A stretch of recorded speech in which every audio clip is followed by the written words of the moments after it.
इल्ज़ाम लगाए। शिकंजा ड्रामे में अब रानी, जिसकी खेल अब खत्म होने वाली है, क्योंकि अब उसने जो भी खेल रचाया था अब उसका एंड तो होना ही था।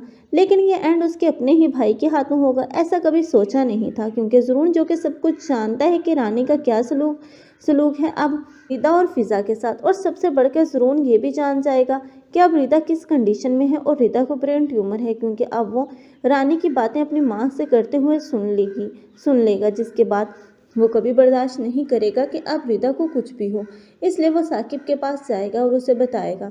साकिब को यकीन नहीं आएगा कि उसकी अब बीवी ऐसा भी कर सकती है, लेकिन जब वो अब इन तमाम बातों को सीरियस लेना शुरू होगा तो उसे सच्चाई नजर आना शुरू हो ही जाएगी। तब इस रानी का मकार चेहरा उसके सामने आ जाएगा।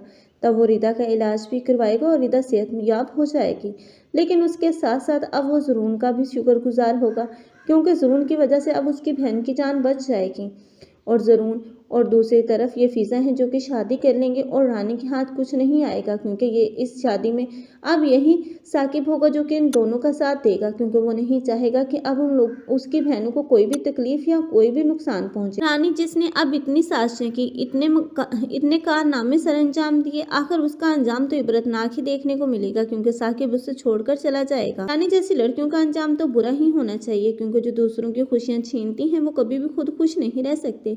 इस बात का अंदाज़ा जब रानी को होगा तब तक बहुत देर हो चुकी होगी, तब तक वो तनहा रह जाएगी। वो जिस कंडीशन में अब रिदा को मुब्तला कर चुकी थी वो उसी में खुद भी मुब्तला हो जाएगी।